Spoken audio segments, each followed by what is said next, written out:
우리가 잘 아는 알렉산더 대왕 그리스를 중심으로 해서 주전 4세기에 가장 크고 강력한 제국을 만들었던 왕이지요.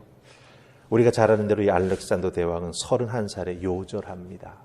병에 걸려가지고 페르시아에 쳐들어갔다가 그곳에서 죽고 말지요. 그의 죽음과 관련해서 전해져 내려오는 아주 우리에게 시사하는 바가 많은 일화가 있습니다. 이 알렉산더 대왕이 자기가 그렇게 죽을지 마치 예견한 것처럼 자기가 죽고 나면 관에 자기를 넣을 때 양쪽 손을 꺼내놓고 관에 자기를 넣어서 못 박으라 이렇게 말했다고 합니다. 그 당시 최고의 나라, 최고의 권력, 강대한 제국을 만들었던, 전쟁을 하면 승리만 했던 알렉산더 대왕이지만 결국 무엇입니까? 죽으면 내가 가지고 가는 것이 아무것도 없다라고 하는 것을 관 밖으로 자기의 그 죽은 손을 꺼내놓음으로 보여주었다라고 하는 거죠. 최고의 나라, 최고의 권력, 최고의 부를 가졌지만 죽으면 빈손으로 간다라고 하는 거예요. 오늘 말씀에서 솔로몬은 이 알렉산더 대왕이 죽음으로써 우리에게 보여주었던 것 같은 결의 이야기를 하는 것을 보게 됩니다. 더군다나 많이 있음에도 불구하고 만족할 줄 모르는 물질에 대한 욕심이 가득한 인생이 얼마나 불행한 인생이 되는가라고 하는 것을 우리에게 말해주고 있습니다. 그래서 오늘 우리는 이 새벽 하나님께서 허락해 주신 전도서 5장 10절로 20절 말씀을 통해서 우리 믿는 자는 하나님 주시는 물질 안에서 어떻게 살아야 진정한 기쁨과 행복을 맛보며 살아갈 수 있을까? 그 부분을 말씀 중심으로 함께 은혜 나눌 수 있기를 원합니다. 자, 제일 먼저 살필 말씀은 우리 10절 말씀입니다. 10절 찾으셨습니까? 우리 같이 읽습니다. 자, 시작. 은을 사랑하는 자는 은으로 만족하지 못하고 풍요를 사랑하는 자는 소득으로 만족하지 못하나니 이것도 헛되도다. 아멘.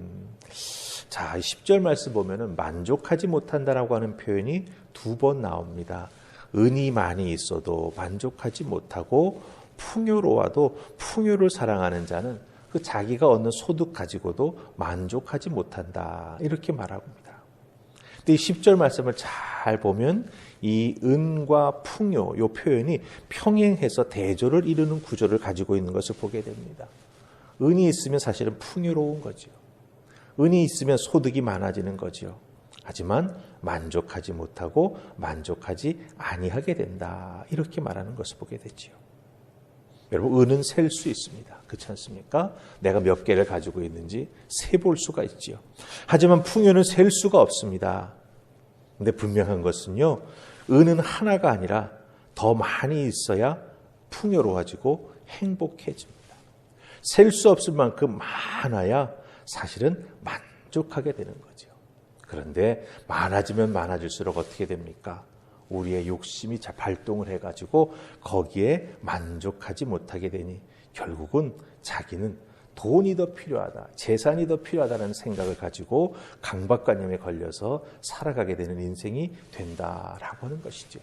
그러니 여기서 우리가 발견하는 건 무엇입니까? 그렇게 많은 재산이 있어도 더 가져야 된다, 혹은 이 재산을 잘 지켜야 된다라는 생각 때문에 그 재산이 걱정거리가 되는 것을 우리가 종종 보게 됩니다.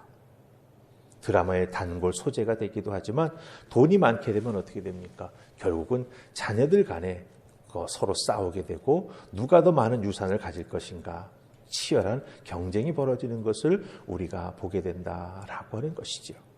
그렇기 때문에 재산이 걱정거리가 되고 지켜야 되고 더 많아지게 만들어야 되고 그 재산을 자식들에게 더 풍요롭게 넘겨줘야 되기 때문에 그런 생각을 하다 보면 결국은 어떻게 됩니까? 솔로몬이 12절에서 말해주는 게 있어요. 예, 그 부유함 때문에 결국 잠도 잘 못 자게 된다라고 말하고 있습니다.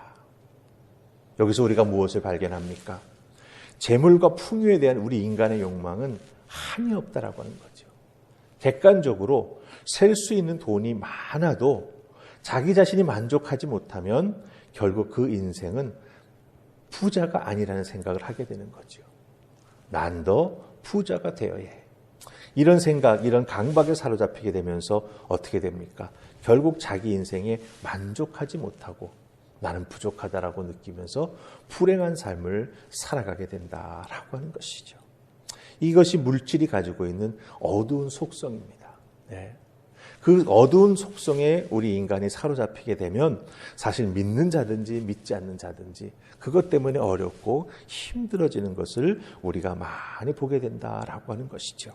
자, 그렇다면 오늘 말씀 속에서는요, 솔로몬은 그런 물질의 어두운 면에 사로잡히지 아니하고 정말 우리 믿는 자들이 가장 행복한 인생을 살아갈 수 있다라고 말해주고 있습니다. 그 인생이 어떤 인생일까요? 우리 19절, 20절 말씀 보십시다.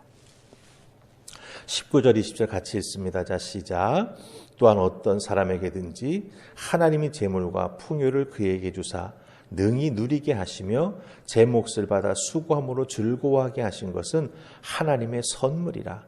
그는 자기의 생명의 날을 깊이 생각하지 아니하리니 이는 하나님이 그의 마음에 기뻐하는 것으로 응답하심이니라. 아멘. 자, 먼저 우리 19절 말씀을 잘 보십시다. 하나님 주시는 재물과 풍요를 믿음으로 잘 누리는 자가 행복한 사람이다. 이렇게 말해주고 있습니다. 예. 하나님이 재물과 부요를 그에게 주사 능히 누리게 하시며 제 몫을 받아 수고함으로 즐거워하는 것, 그게 바로 하나님 주시는 정말 행복의 선물이다. 이렇게 솔로몬은 말해주고 있습니다. 하나님 주시는 재물과 풍요를 잘 누리는 자가 행복하다고 말하죠. 이 말의 뜻은 직역을 해보자면 이런 뜻입니다. 주시는 재물과 풍요를 잘 사용해 먹을 수 있는 능력을 하나님으로부터 받는다라고 하는 뜻을 가지고 있어요. 돈이 많이 있어도, 물질이 많이 있어도 그것을 잘 사용해서 제대로 먹을 수 있는 능력을 갖추지 못하면 그 인생은 먹고 살지만 불행하다라고 하는 거예요. 그래서 하나님 주시는 물질을 잘 사용해서 잘 먹을 수 있는 능력을 하나님으로부터 받는 자가 행복하다라고 하는 거예요. 자, 그럼 생각해 보십시다. 하나님께서 물질을 주시고 풍요를 주시고 축복을 해주셨는데 그것을 통해서 내가 먹을 수 있는 능력을 받아야 된다라고 하는 건 무엇을 의미하겠습니까?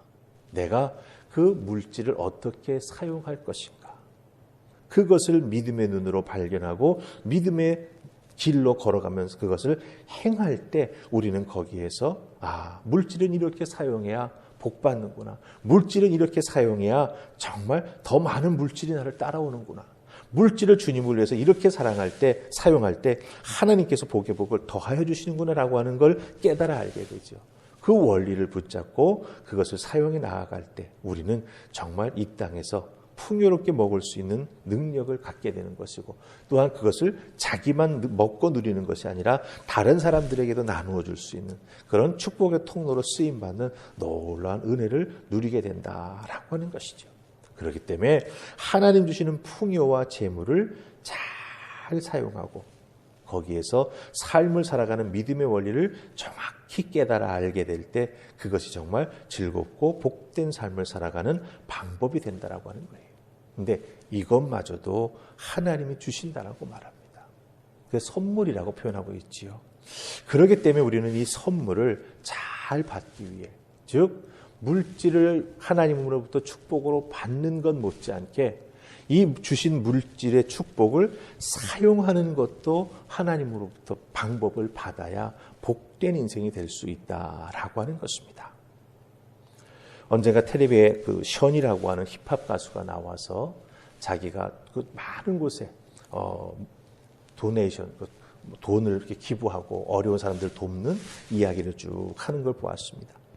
자기가 마라톤을 하면서 뭐 1km를 뛰면 얼마씩 사람들이 이렇게 헌금을 하는 거죠. 쉽게 말하면. 근데 너무나 많이 뛰어가지고 한 번은 정말 큰일 날 뻔했다는 거예요. 근데 돕고 싶은 마음이 있어서 저희가 그 모습을 보면서 어떻게 해야 재물이 모이는 걸 알고 어떻게 해야 재물을 즐겁게 사용하는가를 아는 사람이구나라고 하는 것을 그 프로그램을 통해서 깨달은 적이 있습니다. 저 마음도 하나님이 저 사람에게 주셨구나라고 하는 것이죠. 여러분, 이 부분이 참 중요합니다. 이 땅에 살면서 재산을 많이 가지는 것, 그것이 진정한 행복이 아니라 하나님 주신 축복과 물질을 감사하며 사용할 수 있는 것이 우리들에게 큰 기쁨이 된다라고 하는 거죠. 그래서 20절 말씀에서 솔로몬이 무엇이라고 우리에게 말해줍니까? 하나님이 그의 마음에 기뻐하는 것으로 응답한다라고 말하고 있습니다. 그렇죠? 하나님 물질 많이 주셔서 감사합니다.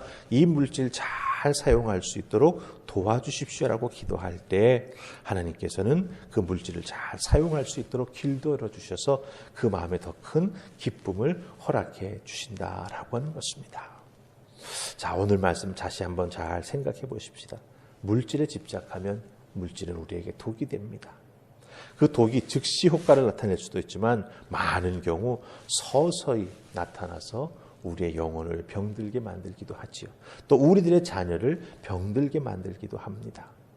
그러기에 없는 것 아쉬워하는 것보다 하나님께서 내게 주신 것에 감사하며 기쁨으로 살아가게 될 때 하나님께서 어떻습니까? 우리에게 더 큰 하나님의 선물을 허락해 주시고 기쁨으로 살아갈 수 있도록 우리들의 삶에 걱정거리를 없도록 만들어 주신다라고 하는 것이죠.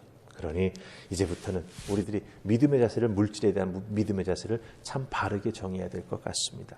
오늘 주신 말씀을 잘 생각하면서 물질에 주신 것 만족하게 하시고 하나님의 방법대로 사용할 수 있도록 나에게 깨달음을 허락해 주시옵소서. 그럼 제 인생에 깊은 걱정거리가 아니라 하나님 주시는 기쁨이 가득하게 될 줄로 믿습니다. 이것을 실천하는 여러분들 되시기를 주님의 이름으로 축복합니다. 아멘. 우리 기도하십시다. 좋으신 하나님 감사합니다. 오늘 주신 말씀을 통해 하나님 주신 축복의 삶을 살아가는 것, 그것은 내 손으로 움켜쥐는 데에서 누리는 삶을 살아가는 것이 아니라 오히려 하나님 주신 것에 만족하고 하나님 뜻에 순종하며 하나님의 뜻 가운데 그것을 잘 사용해 나아가는 것, 그것이 진정한 하나님 주시는 물질의 은혜요 축복임을 깨달아 알았습니다. 내 손에 더 많이 가지려고 애쓰고 수고하는 자들이 되지 않게 하시고 나누고 소통하고 축복할 때 더 큰 은혜가 우리에게 임함을 깨달아 알았사오니 실천하는 자들 될 수 있도록 복의 복을 더하여 주시옵소서. 이 재단에 속해 있는 모든 믿음의 식구들이 진정한 하나님 주신 축복이 무엇인지를 알고 그것을 잘 실천하며 살아가는 하나님의 자녀들, 정말 행복한 믿음의 사람들을 될 수 있도록 역사하여 주시옵소서. 감사하옵고 예수님 이름으로 기도하옵나이다. 아멘.